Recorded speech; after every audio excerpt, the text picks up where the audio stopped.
My daughter, 19, and her father had a strained relationship. My husband was the stricter parent and definitely had his flaws, but he loved her and was never abusive. My daughter also has had her fair share of problems, being diagnosed with bipolar, high-functioning autism, and anger issues. My husband passed away in a tragic accident 3 weeks ago. Burying my first and only love was the hardest thing I've ever had to do. I returned to work on Monday, and my daughter stayed at home working on her art and applying to some jobs. When I returned home, everything that had belonged to my husband was gone. She had thrown it all away, even our wedding album. I checked several local dumpsters, but it's all gone. It must have been a thought-out all-day project. I asked her why she did it and she said that, if there were no reminders of him then I would stop being sad and focus on her again. I can't stop crying and can barely function now. I have called out of work every day since Monday and will probably lose my job. I have been frantically calling therapists and psychologists, but none of them have openings until the end of September. My daughter has a therapist, but he says it would be a violation of her privacy to have us all meet together and discuss what happened unless she agreed to it, which she hasn't. My mother offered to take in my daughter for the time being. I accepted her offer for many reasons and she will pick up my daughter on Sunday. My daughter knows this and hasn't told me that she has a problem with it, but she has problems expressing her emotions, so I really don't know. I'm also very nervous leaving her alone in this house alone when I return to work and my mother is retired so she can keep an eye on her. However, some of my family believe that I am choosing material possessions over my daughter at this difficult time and uprooting her from her support system. I didn't view it that way at first. I saw it as doing something for the ultimate greater good because I don't think I can be a kind, considerate, attentive mother at this time. I love her more than the world and know that she will be in great hands at my mother's house 5 hours away. My relatives have really doubled down, though saying it isn't fair to burden my mother in her retirement and that I'm a crap mother. So, am I the idiot for sending my daughter to live with my mother for the time being? Not the idiot.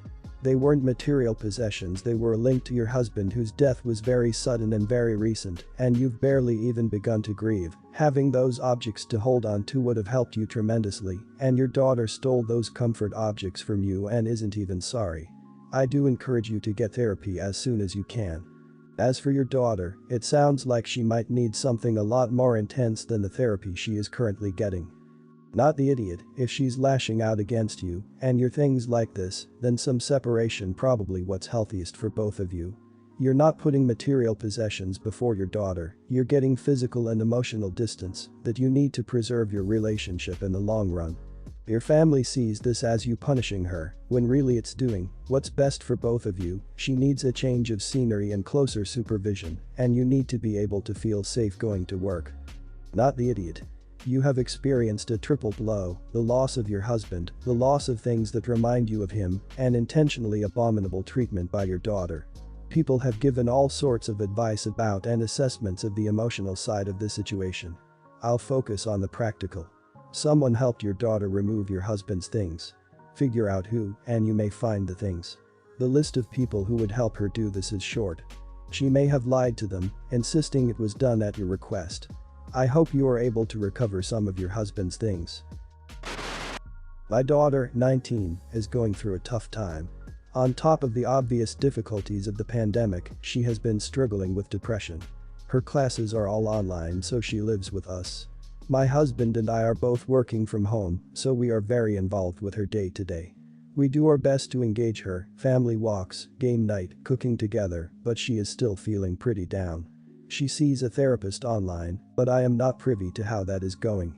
In the last couple days, she has been displaying a lot of resentment over her childhood.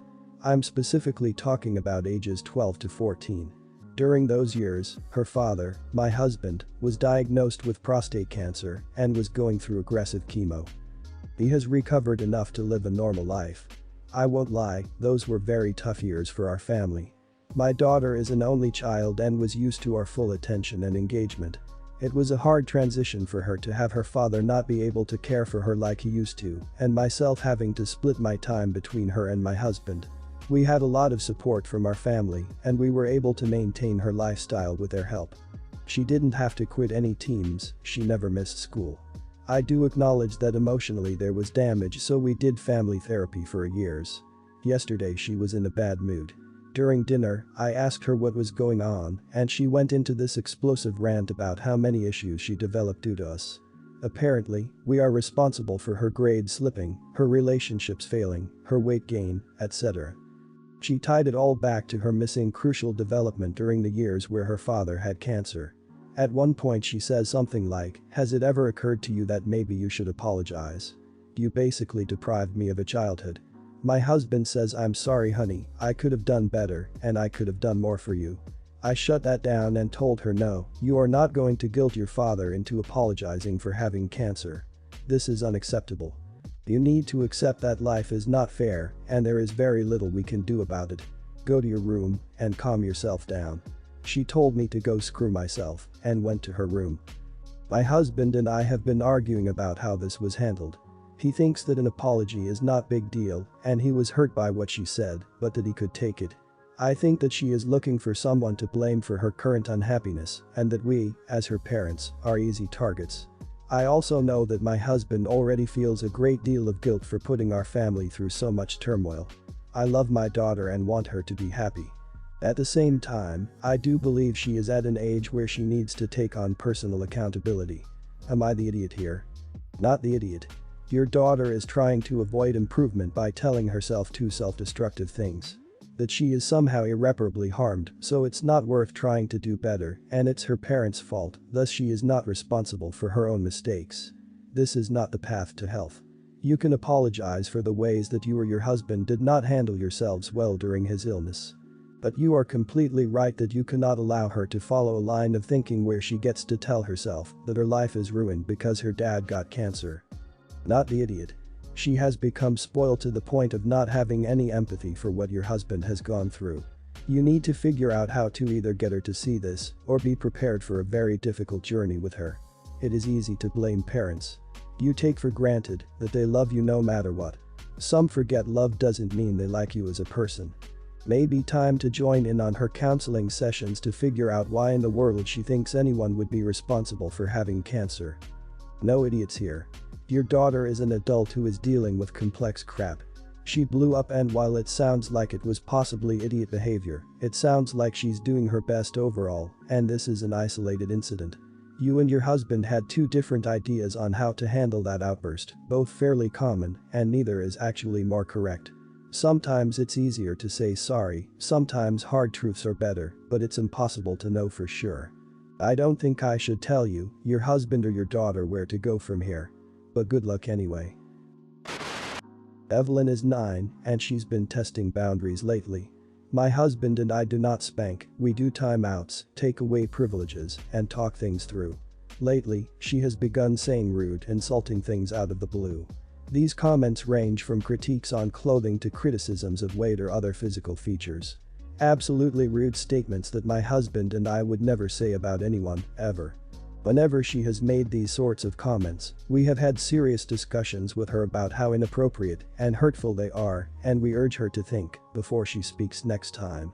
Tonight I got home from work early and decided to cook dinner and let my husband sleep in. He works nights and usually cooks dinner due to our schedules. I made beef stew from scratch. Nothing fancy, but we all enjoy it. I seasoned it as I always do, with salt, pepper, thyme, and a bay leaf. I felt good about cooking for my family and didn't even take the time to change out of my work scrubs before I began. My husband woke up to the smell of stew cooking and he was so happy about the surprise. Evelyn even said it smelled good. Then we began to eat. It was good, tasted just like always. My husband complimented it. Then Evelyn chimed in. "No offense, Mom, but this stew is really bitter. Maybe next time only use half a bay leaf." I stared at her for a good 10 seconds, my jaw on the floor.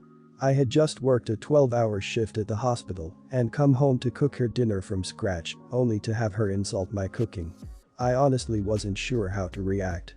I was hurt and angry, but I don't like to raise my voice, and just talking to her about these statements in the past hasn't changed her behavior. The thing is, if the stew really was bitter, I would have laughed about it and told her that bay leaves don't make things bitter and maybe gone through possible ingredients that could have made it turn out that way. But the stew wasn't bitter. My husband agrees, it tasted completely normal. I checked, and the bay leaf wasn't in her bowl, it was still in the pot on the stove. She was just trying to come up with some way to insult me. So when I was finally able to respond, I quietly said, if you don't like the stew, you don't have to eat it. Please take your bowl to the kitchen and get in the bath. You may eat breakfast in the morning. Now she's sobbing in her room about how unfair I am, and my husband thinks maybe I went too far. I was hoping that maybe the discomfort of going hungry for one night will remind her to watch her words in the future. What if she had said this to my elderly mother instead of me? What if she had said something cruel to one of her peers and destroyed their friendship? I don't know how else to get through to her that words can cut deeper than any hunger pangs. Taking away the meal she insulted seemed like a fitting way to help her understand, but did I go too far? Am I the idiot? You're the idiot, sort of. This is actually biology at work. From 9 to roughly 13, kids' testibids are changing, and they often become more sensitive to certain things, one of which is bitterness. On top of that, girls are even more likely to prefer sweeter flavors and dislike bitter notes. You have roughly 1/3 of the working testibid she has, so it is entirely possible she tasted something bitter, and even if it's a little bit, it would appear amplified to her. Firstly, why are you cooking in your work scrubs? That's just gross. Secondly, children taste things differently than adults. Did you consider at all that it actually did taste bitter to her? Children are highly sensitive to bitter tastes until they hit adolescence. Thirdly, you punished her because you expected a 9-year-old to fawn all over your meal, and instead she was honest with you, and your ego couldn't take it. She was right about the bay leaves. They can make your dish bitter if they're cooked too long. You couldn't taste it, she could. You owe her an apology. You're the idiot. So, she's not allowed to share her opinion. Just because it didn't taste bitter to you doesn't mean it didn't to her. Instead of talking to her about how it made you feel and letting her add more salt and pepper or something, you punished her by withholding food. That's never a good punishment unless you want her to fear her food will be taken away every time she says something you don't like. It feels like you wanted to hurt her, not just punish her. You're the idiot. I'm divorced. My ex and I have a 9-year-old and 14-year-old who we co-parent amicably. Weeks here in the school district, weekends and holidays at his new place. When we got married we shared similar financial goals in terms of saving and spending.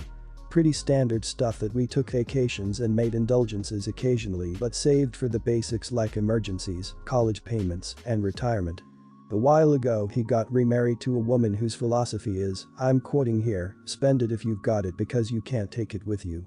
When we initially divorced I didn't request any alimony because our spending and saving goals were identical and he was caring for them for plenty enough time. Any extra money he sent my way would just get saved up anyways, which at the time is what he was doing with it. Now he's buying sports cars, new computers, timeshare properties, all kinds of lavish stuff that he could only afford if he didn't have kids. His second wife has older kids, 21, 26, and is essentially of the mindset that they're on their own after 18, and why should she be saving for their lives when they can work? He is no longer making contributions to the college fund and has blown through a good portion of the savings money we set aside for the kids. I work, but he makes significantly more, as I took time off after each birth to care for the children, which set me back quite a bit in terms of advancement. This significantly impacts what we'll be able to pass down to our children in the long run after we die. In the short run it's already impacted daily life. Our 14-year-old qualified for a private STEM high school, but cannot attend because her dad cannot make the payments. When she asked why she wouldn't be attending the school I told her that her dad couldn't make his half of the payment and it was too much for me to cover independently. She said that did not make sense because she knows he has a more high-powered job and nicer material goods than I do, so I told her, in an age-appropriate manner, that he'd chosen to spend the money elsewhere. My ex is calling me the idiot for telling her this, saying I should have made something up or told her to ask him about it. On the one hand, I really don't feel comfortable lying to my daughter about matters that directly concern her. On the other, I feel like an idiot for saying anything that gets in between their relationship. Am I the idiot for telling her the real circumstances behind not attending the school? Not the idiot.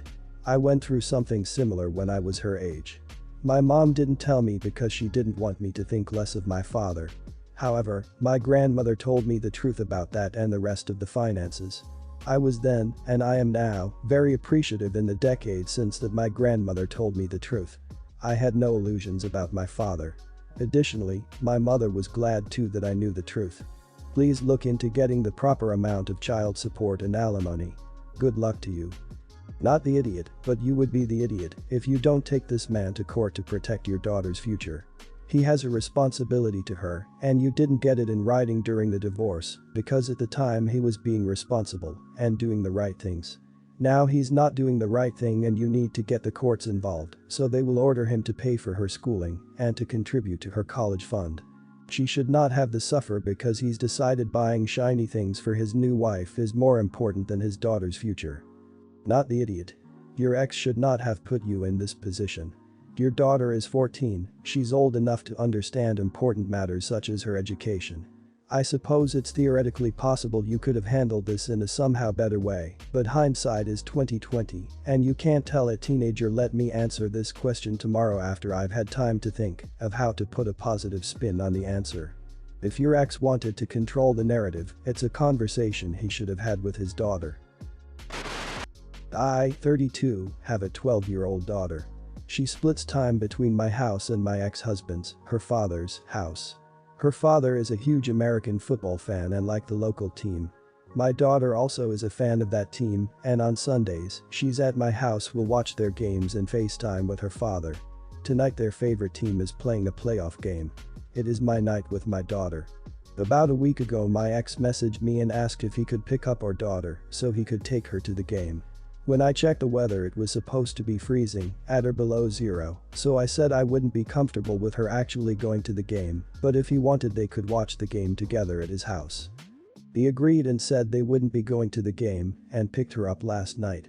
Today I saw on one of our friends' social media that she, him, and a few other people were going to the game, and my daughter was as well. I immediately was pissed at him and sent him a message asking where they were and if he was taking her to the game. He said he was, and that he had gotten really good tickets for a cheap price and couldn't turn them down. I told him he had no right to lie to me about what he was doing with my daughter and that was the last time we were rearranging our times with her. He said I was overreacting and she wanted to go and was looking forward to it.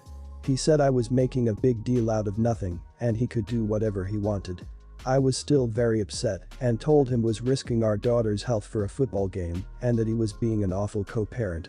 He didn't respond, except for telling me I was being ridiculous. Am I the idiot for being upset? You're the idiot. If you live in this part of the country, it's not like your daughter has never experienced this weather before and she's a fan herself and wants to go to the game.